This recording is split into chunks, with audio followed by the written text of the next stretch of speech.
So here we go. So yeah, today I'm just having a conversation on Zoom with Mark Livingston, who's one of my friends from quite a few years ago, a very keen triathlete from the Northwest area, and I'm hoping to delve a little deeper into Mark's past history in triathlon and what motivates him and drives him to do the sport, and also we're going to then visit some of the difficulties he's had recently in battling coronavirus and some of the mental and physical aspects that he's trying to overcome as far as that's concerned. But I think what we'll do first, Mark, if you're okay, is just tell us a little bit about yourself and sort of where you're coming from and a bit of your basic history in triathlon, and start with your family life and tell us about your work life as well. Yeah, so I'm 51 years old. I'm married with two not teenage boys now, an 18-year-old and a 20-year-old who are both at university. I've got I'm a senior manager in a really complex and challenging role with a large number of staff. And that I probably work around about sort of 50 hours a week on average, and that's been quite sort of demanding, and I've worked throughout the pandemic as well, so there's been no kind of sort of downtime during that. In terms of sort of background for triathlon, Phil, I mean, I started out in my teenage years as a runner, so in the running boom of would have been the 80s. With my dad, he got me into it, and I joined Lee Harriers, and I was a pretty keen middle and long distance runner. But like most lads of my age, when you get to about 18, you find other interests. And I went off to university, and I kind of sort of fell out of training for about 5 or 6 years. In fact, it was when I started back in work at about the age of 25, I took up running again, and just really for health and fitness reasons rather than anything else. But then started to really get into it, enjoyed training, became part of a group, and started to actually have some really decent results in my sort of late 20s and 30s in terms of time. So I was running sort of 33 minutes for 10k, 55 minutes for 10 miles. I had half marathons under 118 and quite a few sub 3 marathons as well. And then about 2003, I think it was, I changed jobs and I started cycling to work a couple of days a week as part of that. And I think, as with many of us, the kind of inevitable happened. And I did a duathlon and did pretty well at it. I came third and thought, actually, I quite like this. And it probably corresponded with me realising that I'd hit the peak in terms of my running abilities. Yeah. And I never kind of really looked back. And I suspect, like most new triathletes who don't come from a swimming background, swimming was the biggest challenge for me, and learning how to swim efficiently and effectively. So it wasn't, I mean, I could swim, but nothing like I needed to. And that was probably the area that I'd had to put most effort into. And I had some one-to-one sessions very early on in that. They were a huge benefit in terms of just helping me improve my kind of sort of form and position in the water. And I wouldn't say swimming is my favourite. Yeah, before you carry on, when you transitioned from running as a single sport over to triathlon as a multi-sport, was that purely because you felt you'd achieved as much as you could, or was it just a new interest and you actually enjoyed the cycling as a form of cross training? Was it sort of goal orientation where you thought, I can't really get much better, or was it a new challenge, or was it just for the interest of doing something different? I think it's probably a bit of all of those, to be honest. I suspect, having been running for, I would have been running for, I don't know, 6 or 7 years then. And I think, it's kind of like I'd kind of achieved a lot of what I wanted to do, and I was probably getting a bit stale with it. But I don't remember consciously when I started out cycling. I think it was just around probably a little bit of cross training, a little bit something. And I'd always loved cycling anyway from being a teenager, and that kind of sort of fascination with the Tour de France as it was then, and Greg LeMond and Laurent Jalabert and all of that. I'd always had a sort of love for it. And it was almost that kind of sort of gradual bit. And I think multi-sport was very much in its kind of sort of infancy then. And it wasn't something I kind of sort of thought about, but I think having had early success at it, there's nothing kind of motivates you more, I guess, than a bit of success. Yeah. So for me, it was kind of, I guess, a lot of what you were saying, which was kind of recognition that I'd probably reached the peak of where I was running-wise. But suddenly there was this new thing, which actually I could really, throw myself into. And I never looked back since then. So did you stick to duathlon for a while, or did you immediately get into some swim practice, or did you, sort of stick with your strengths for a while? No, so I think I did the duathlon. Would have been an autumn duathlon. It was in Chorley in Yarrow Park, as I remember. And then that winter was when I started getting into the pool. And I had this kind of sort of one of the biggest challenges I had swimming was that I get seasick even in a pool.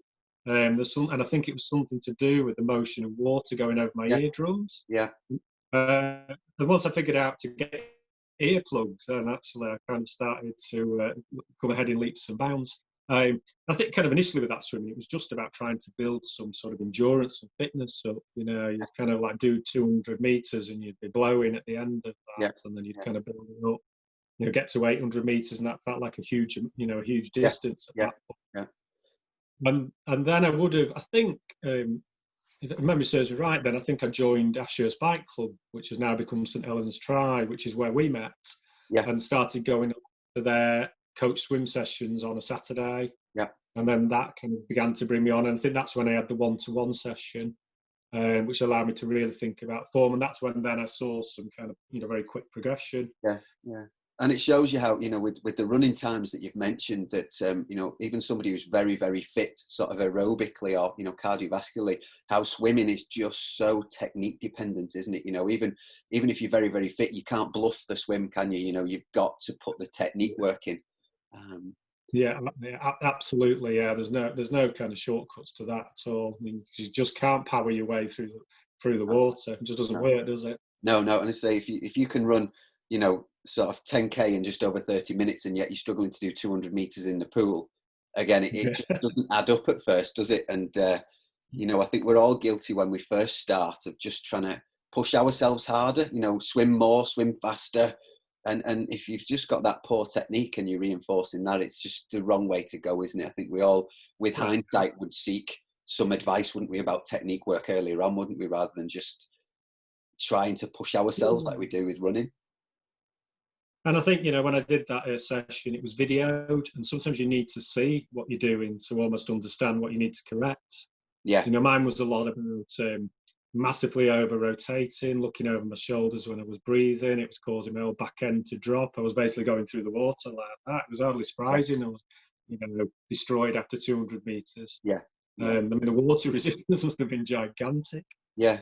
And so I think from what we're saying there that, a lot of your experience of sport has been very positive, hasn't it? From a performance level, I know you probably put the hard yards in with the running, but you obviously got to a level that was, at the sort of top level for club running, really. That's very good results. And then you move over to duathlon and immediately sort of see some form of success.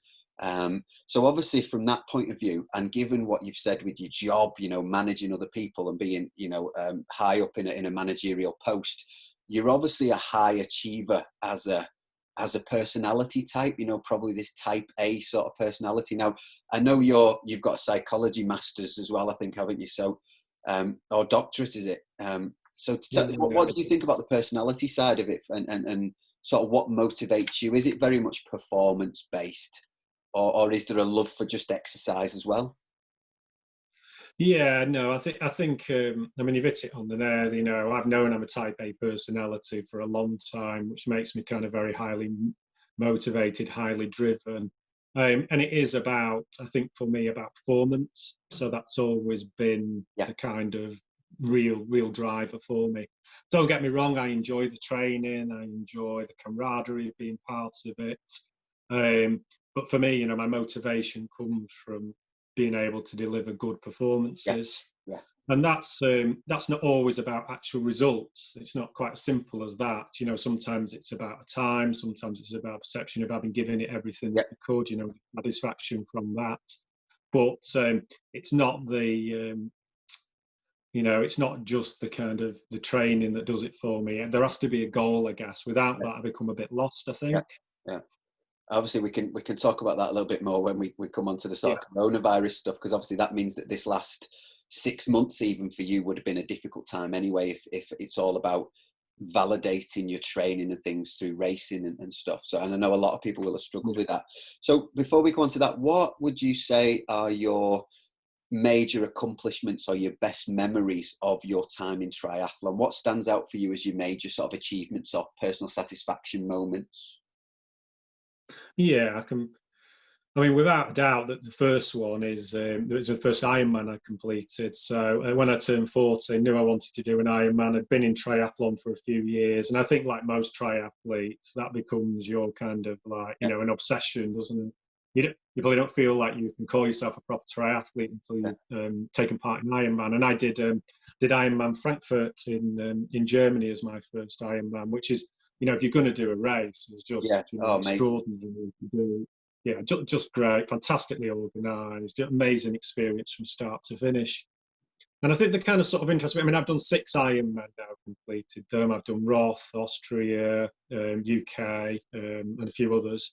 But that first one really sort of stands out for me. And there's a danger you become a bit blasé about it, Yeah, Phil. I mean, you'll know this because you've done lots of them as well.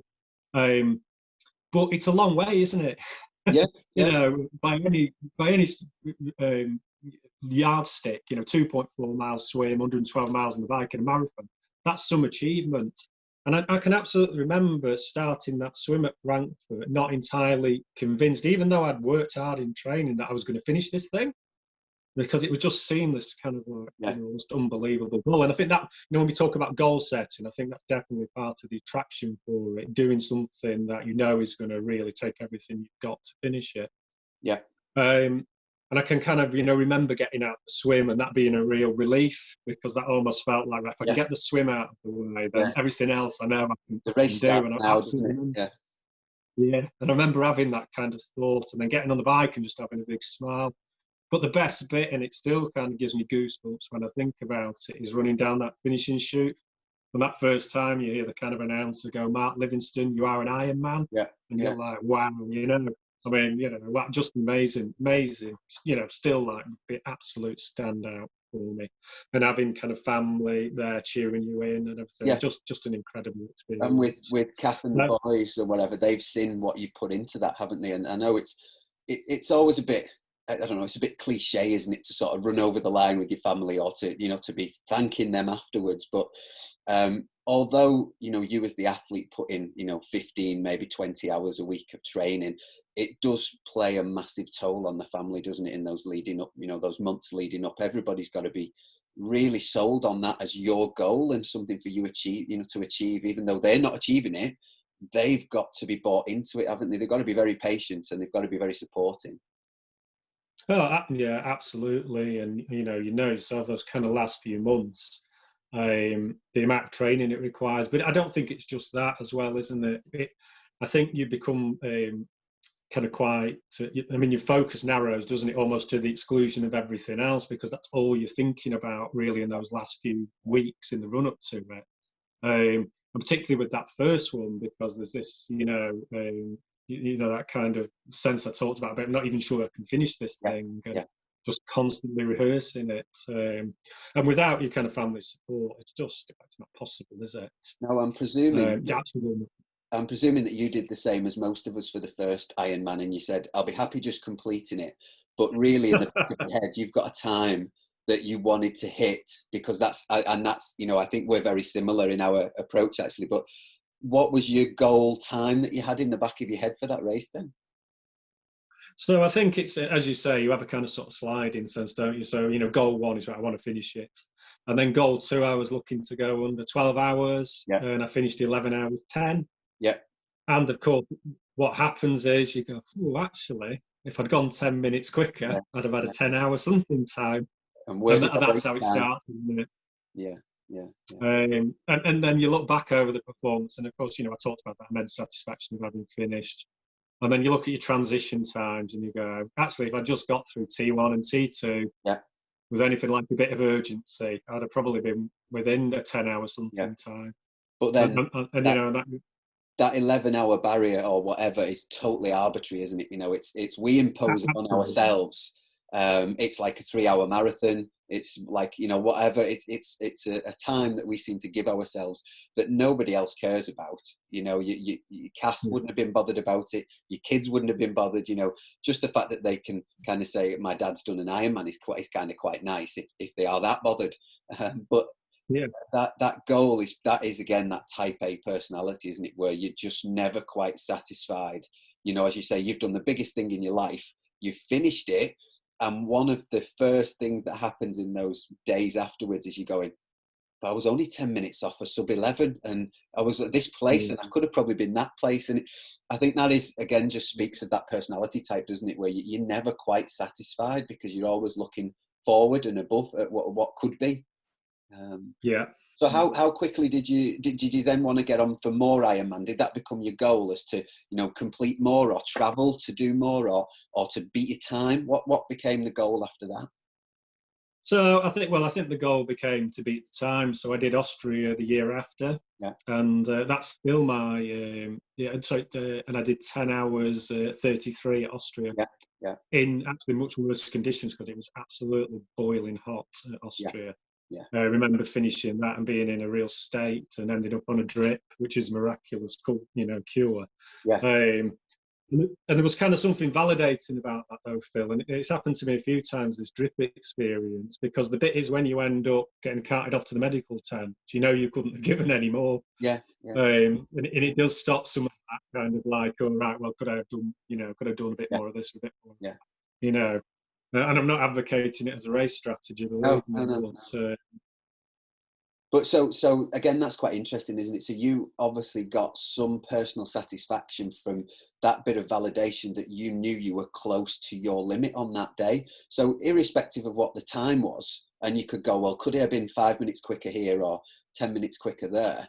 The fact that you were absolutely shattered and in need of a bit of medical attention, which is normally only quite minor, but the fact that you pushed yourself to that limit was kind of quite a real source of satisfaction for you at that point, to say, well, I did my best, and no matter what, nobody can ever take that away from me. I'm taking it that's kind of what was driving you, or what you really found from that one then. Yeah, absolutely. And when I kind of sort of reflect, I think, I mean, you'll know Chrissy Wellington, you know, amazing history. And I always think the kind of thing I most admired with Chrissy was that final Ironman, you know, where she'd had the bike crash in the run up to it and came off the bike way down the field and basically ran herself, you know, inside out to win it. And then kind of went, that's it. Yeah. You know, it'll never get better than this. That's the race I wanted against all the odds, but still came through and did it. Yeah. And I could kind of really, I guess I could relate to that as a sort of, you know, psychology of sort of racing. Yeah. Now, the other thing was, I think you've also had some sort of success at the shorter distance stuff. I know you represented Great Britain, didn't you, in the duathlon world champs? Again, how would you rate that sort of achievement? And is it different, or is it just, you know, is it on a par, or where would you rate the shorter distance success that you've had as well?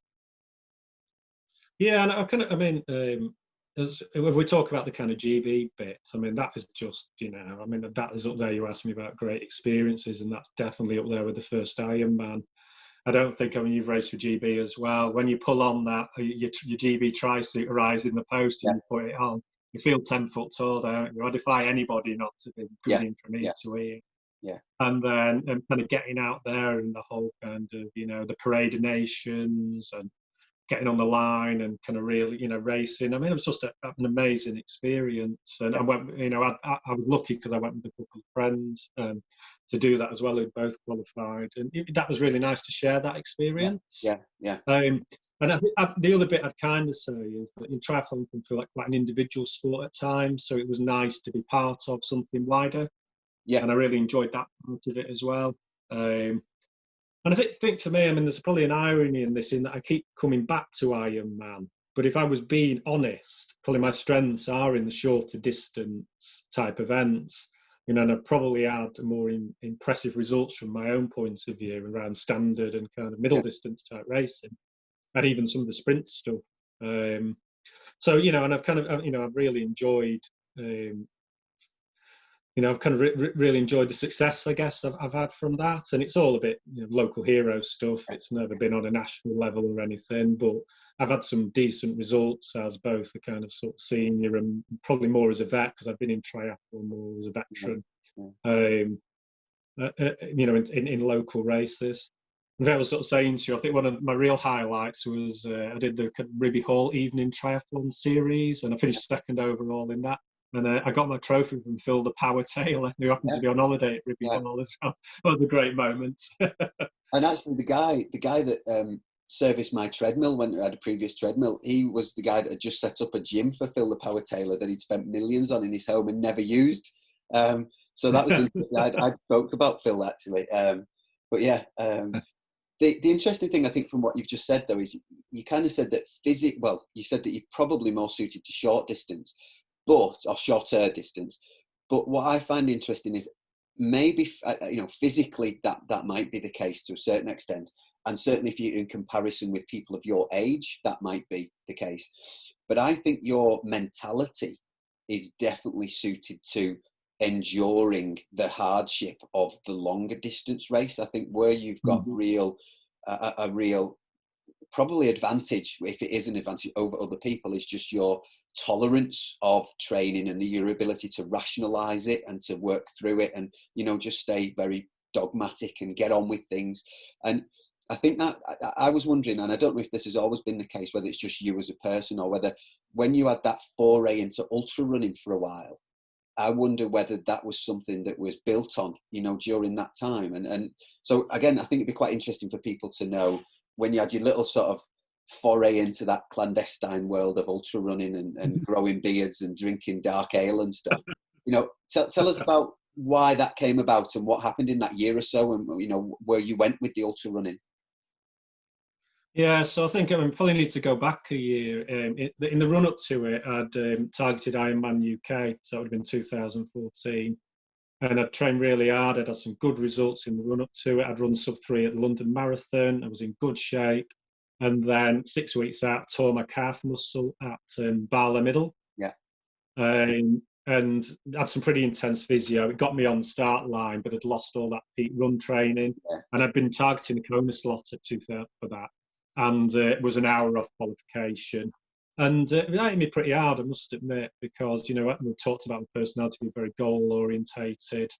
And I kind of felt like, I think for the first time in my triathlon experience, that I'd just spent a load of time training and it had been completely wasted. And I thought, I need a kind of break from this. I want to do something different. And there'd been a race that I'd seen on one of the triathlon sort of forums that were about at the time called the Ring of Fire, which is a 135-mile lap of Anglesey using the coastal path, self-navigating. And it really kind of captured my interest, and I wanted to do that. So in 2015, I had a break from triathlon and I targeted that. And my thinking on it was, and I think it goes back to the stuff we were talking about before, I wanted to do something that I knew I had a realistic prospect of not being able to finish. Yeah. And that if I was going to finish, it was going to require me to, not just go deep, it was going to need everything I'd got. And I'd got a few Ironmen under my belt at that point. So I knew I could finish an Ironman, and maybe we'll come back to that. There was kind of like, I think what I was doing was starting to chase times and results in Ironman.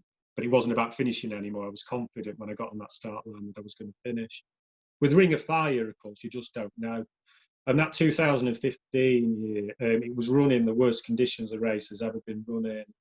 We went from absolutely boiling hot weather to 40 mile an hour winds and gales, driving rain.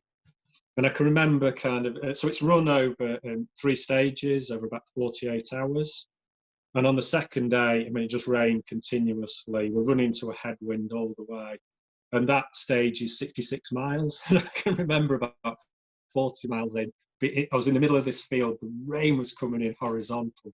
You just think, what am I doing? Yeah. And then I had a Mars bar. I remembered I'd got my iPod, put my headphones on, and just kind of cracked on. Yeah. And and I finished that race. I finished 13, 40% of the field completed it. The other 60% dropped out during it. Right. Massive, isn't it? And it felt like an absolute massive achievement. I had no toenails. My left foot looked like a car had driven over it. Lost all the toenails on that. And it's kind of, it was a kind of odd bit because it was just, I'm like, wow, that was amazing to finish that. And it did take me to really dig deep. Yeah. Because the thing with ultra running is it takes ages, and that sounds like a bit of an obvious thing to say. But, in running terms, running's probably always been my strongest of the disciplines. I can sort of run 7.5 to 8.5 minute mile in pretty much, Yeah. mile after mile after mile. When you get into those extraordinarily long distances over really difficult terrain, it can be taking you like an hour to cover 4 miles. Yeah. I remember a bit on it on that second day, and getting to a checkpoint, and Kath met me there, and I had a really good friend who was crewing for me, Mark Smith, at the same time. And it was 12 miles to the next checkpoint. And I remember my head having a head wobble, thinking, this is going to take me like 3 or 4 hours to run this. That's 12 miles. That's mad, isn't it? Yeah. Half marathon, you're knocking that in an hour and a half. So you really have to kind of you've kind of really got to kind of focus, keep believing on yourself, and just keep driving yourself on, even when your body's kind of had way, it's wanted to stop a good while ago. That sort of mental challenge. You kind of have to, not that I've done anything to that extent, but you've definitely got to switch off your performance related head, haven't you, where you're going, well, I normally do a kilometre in this, or I normally do a mile in this. And it's totally about being in the moment, I think, isn't it? And going, hang on, I've got to put one foot in front of the other. I might as well try to enjoy it or distract myself or to do something, because I will end up covering the distance. And therefore, I might as well just forget the time and forget the goals where I might have. It's just literally about being that moment. So in a sense, I think it's almost a form of meditation in a way, isn't it? In some sort of awful meditation. But you can't do anything but be in that moment because of the pain, the discomfort, the challenge. And I think that's what a lot of us get from these long distance challenges is it is a way of distracting yourself from what's going on day-to-day life, because you have to be in the moment to get through it. Yeah, definitely. There's no, you've got to be completely focused on what you do and live in that moment. And I thought there was something nice in that kind of ultra running community, because the distances are so stupid, and I was doing a lot of kind of sort of races in the build up to it, was actually because it becomes about achieving the distance rather than the performance. You're actually kind of quite happy to sometimes just run along chatting to people and just go at their pace, and then you'll naturally kind of split up and join up with somebody else and you'll have a chat with them. And that was I quite enjoyed that aspect of it, because the goal is the completing rather than anything else. So again, there's more camaraderie, because it's not about you doing better than somebody else. It's about you both achieving what you want to do, isn't it? There's more support there, isn't there, in that way? Yeah. So what? Sorry, go on, Mark. Yeah, so I was going to say, so it was a really interesting experience. Don't regret it, but not something that I went back to. But it it gave me a nice break. Yeah, and then that was 2015-16, then, wasn't it? So what's and then obviously you started coaching here, or being coached in 2019. So what kind of went on in that time? I mean, it's a kind of sort of curious one, this, because I can't remember what I did in 2016 for the life of me. I probably did something, but nothing that stands out. And then in 2017, I entered Ironman Frankfurt again with a couple of friends, and if I'm honest, I didn't take it seriously or prepare properly for it. So I think I was kind of trading a bit on my own kind of sort of ego. I'd done Ring of Fire, I'd done a number of Ironman. And I'm not saying I didn't do any training, because that wouldn't have been true, but at the kind of sort of level that's needed, I didn't turn up as well prepared as I could have done. And it was another hot day again, which really doesn't suit me. I don't know why I keep picking these Western European Ironmen in the middle of summer. In the middle of summer. And being surprised when they're 30 degrees. Yeah, and there was another kind of end up on the drip one, but for kind of different. I was in pretty much rag order for half the marathon. But again, I started it. I certainly wasn't not going to finish it. But it was the slowest performance I'd ever had. I was really, kind of disappointed. And I think it was at that point that I said, right, that's it for me. No more Ironman. I'm not doing it again. It felt like, again, I spent a lot of time getting ready for this thing and not got the performance that I'd wanted from it. And that was really kind of hard to take. And it probably took me a little bit to accept, actually, that I got the performance I deserved. Because you just can't blag it. It's not possible. It's not like, there are some races I can turn up to and just get through, but the Ironman isn't one of them. Maybe there's some people, but they're probably superhumans. Yeah, Certainly yeah, not me. yeah. And I think at that point I was kind of right, I'm not doing it anymore. And I can't remember what I did for the rest of 2017. And then, start 2018, thought, right, I'm going to kind of get back into something. I don't know what that is. I started picking my running up again. And then very early in January, I picked up a foot injury and I could not shake it off in my left foot. Tried all the normal stuff, rest it, ice, etc. Make any difference. As soon as I started running again, injury just came back, and it was. And in the end, I went for an MRI scan, and they diagnosed an issue with my second toe on my left foot, and Yeah, an overly long second bone, which was overloading the joint. And it's kind of, it's ironic, of all the things that I thought would completely end your endurance, yeah. like athletic career. A Yeah. little bone in your left foot Yeah. was not one of those things. The knuckle of the second toe, yeah. But the pain was just incredible. And I got, so I had the MRI scan, saw a consultant, got referred to a fantastic podiatrist called Hannah Watkinson, who built me custom orthotics. And at the start of that process, she asked me, what do you want from this? And I said, well, at the moment, I would take being able to walk the dog, because we got a German Shepherd at that point.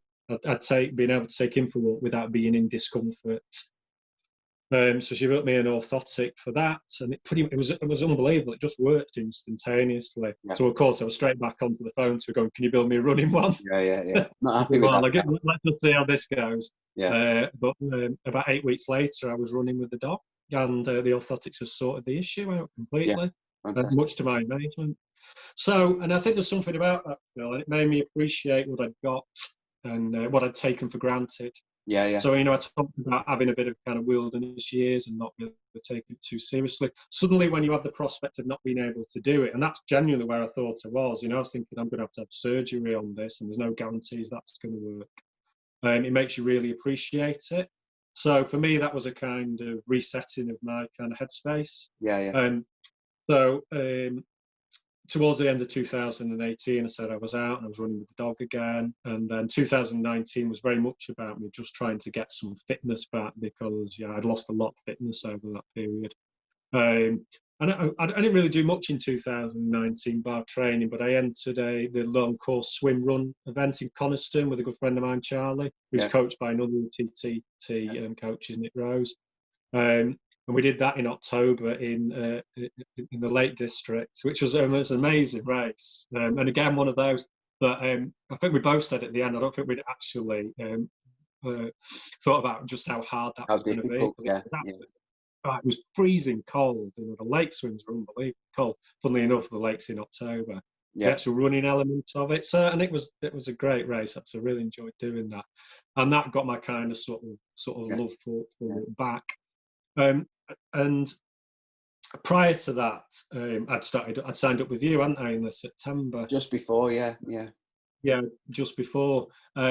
So, and my kind of sort of like newfound enthusiasm had corresponded with Ironman UK taking place 2019, and that kind of really restarted the Ironman kind of bug for me again. Yeah.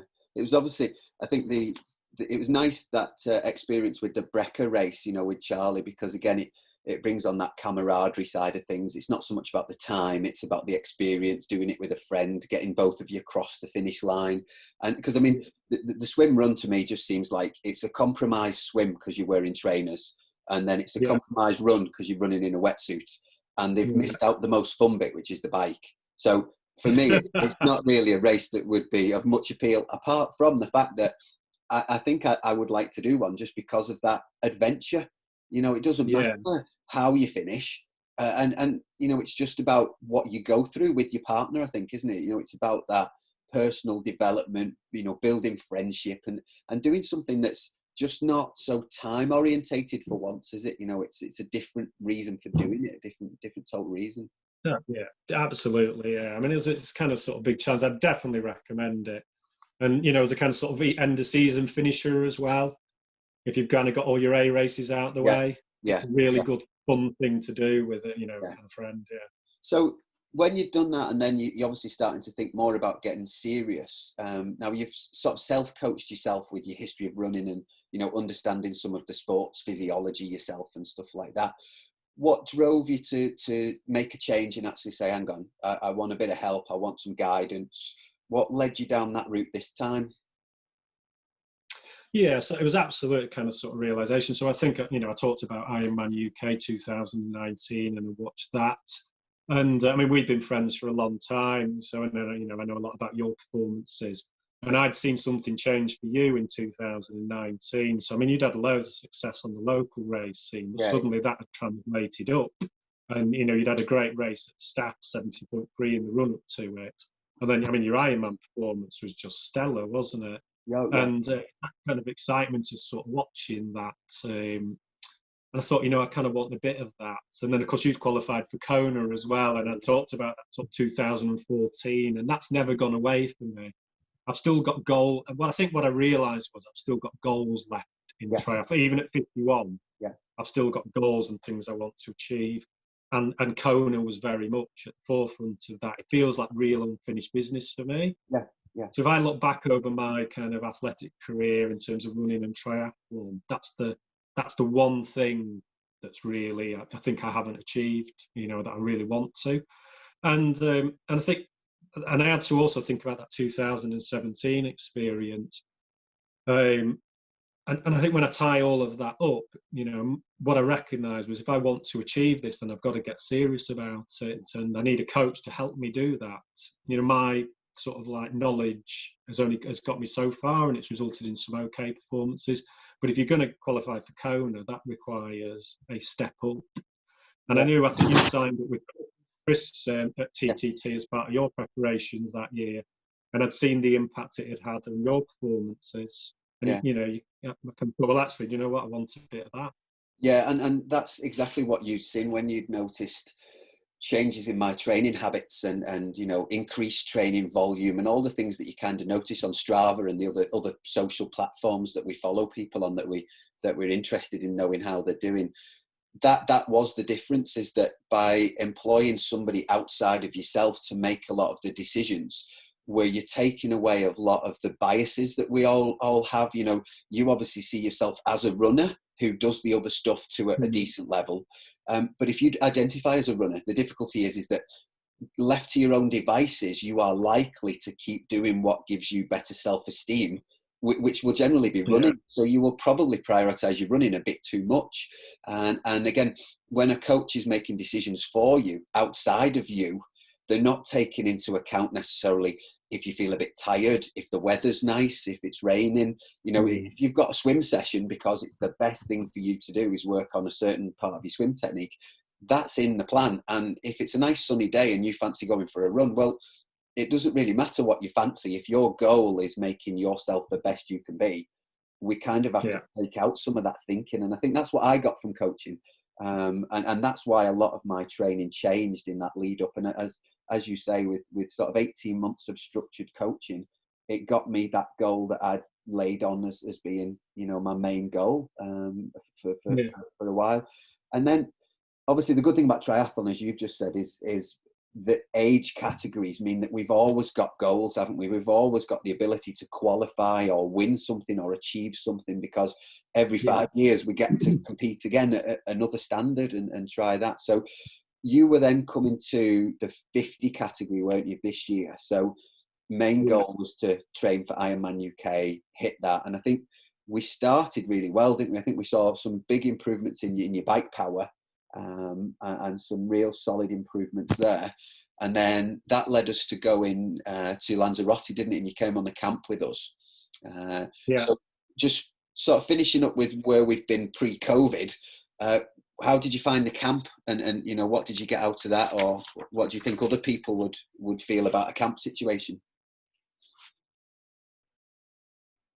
I mean, I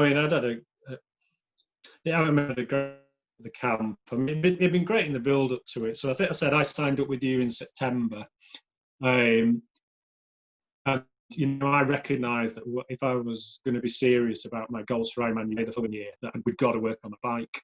and I've been really enjoying that. And what I was seeing was, as well, through all that hard work on the bike, was it was transferring to everything else. Yeah.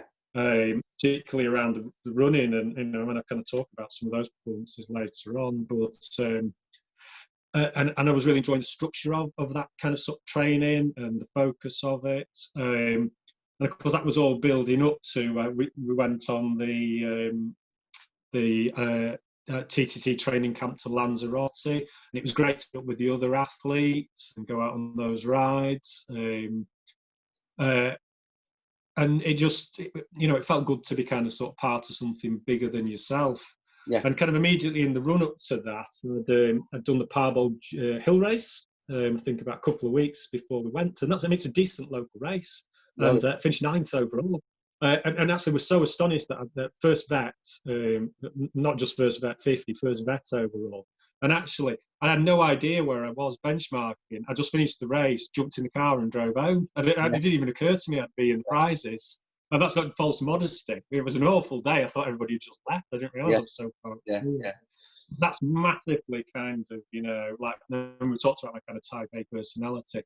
But suddenly, it's almost like you needed something to sort of validate all of that training. Yeah. And then you go on the training camp and you're training with good, with really good people.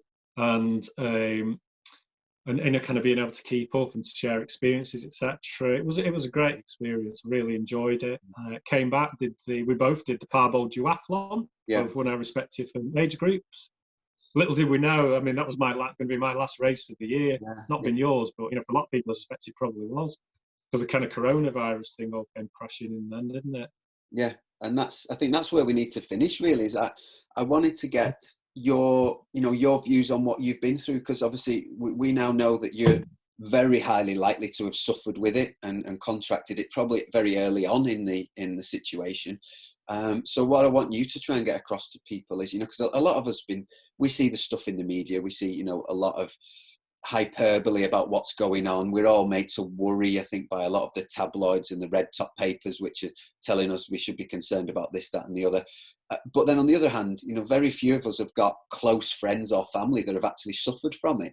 So I think it'd be very valuable if you can explain the symptoms that you've had, how it's affected your sort of work and family life a little bit. Obviously, you've had very little exercise capability at all in the last 4 or 5 months, and mentally, what you've gone through and how you're dealing with it, because I think that'd be very, very valuable for people.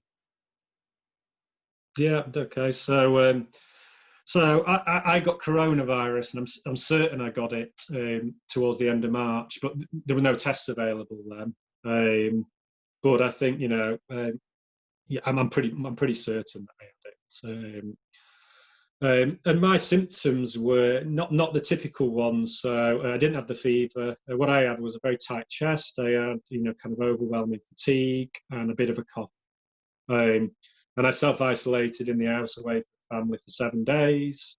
Generally kind of felt like I'd recovered and was back at work shortly after, and kind of cracked on because I really had no option but to be in work.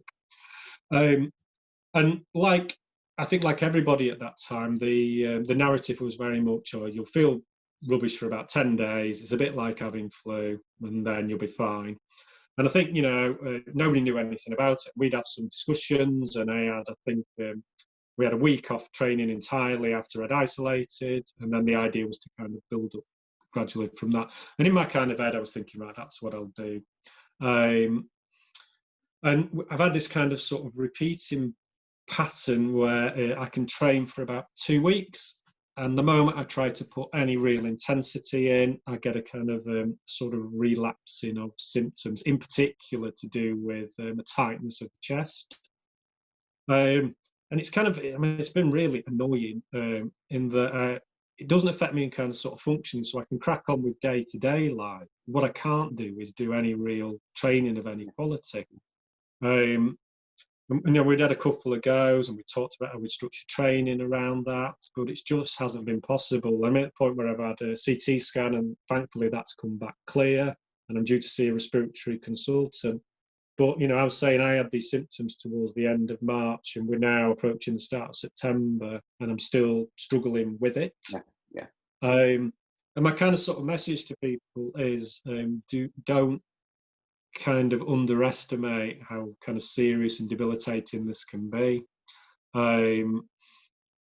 You know, and I guess, you know, I mean, there's people with far less, you know, far more significant symptoms that I've had, and, you know, and again, it's proved fatal for certain individuals. But for me, it's been kind of sort of, you know, it's been hugely debilitating. And I talked about, you know, the injury in 2018 and really kind of sort of making you appreciate what you've got. And that has been hard for me, sort of, I guess, kind of psychologically. So one of the things that sports always provided for me is, I think for many of us, is the kind of sort of stress relief, isn't it? It's a kind of sort of way out, it's our me time. It allows us to kind of live in the moment. It gives us goals outside of work and family life. And there is a bit about you kind of define yourself as an individual in terms of all of that training, etc. So that's hard, not being able to kind of sort of do that and do it regularly.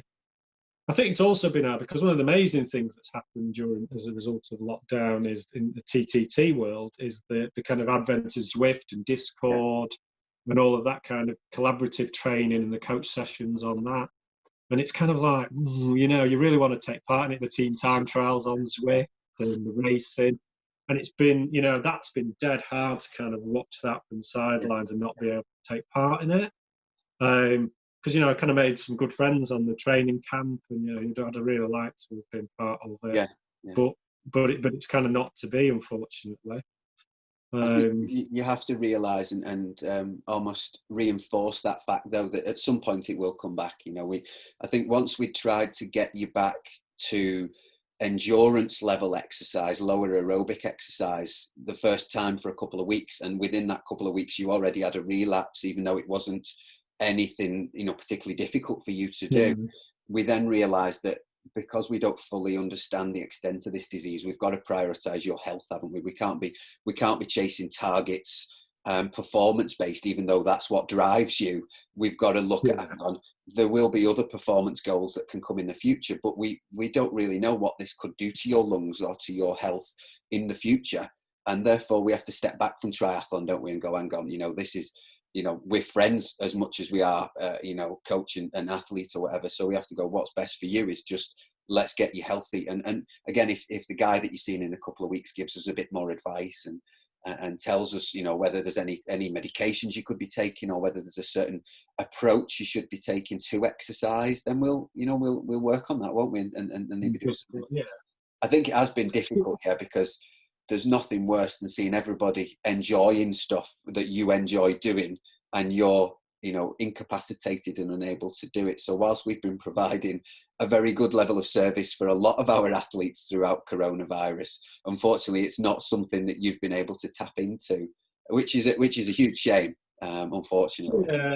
And I guess, you know, I mean, my hope is I'll be back to it over the winter and I'll get the absolute benefits of that, because I don't think this is not something that's going to go away. I guess you as coaches have learned a lot from this as well. Oh, huge, yeah. And the bit I'd say is I've been really sort of appreciative of your support during this, because, you know, when we'd agreed I'd just have to pause the training, it wasn't doing any good trying to do some sort of week-to-week things. And it wasn't a case of, okay, right, well, I'm going to kick you out of the group and come back when you're better. So it's not felt like that. And I've been very appreciative of it.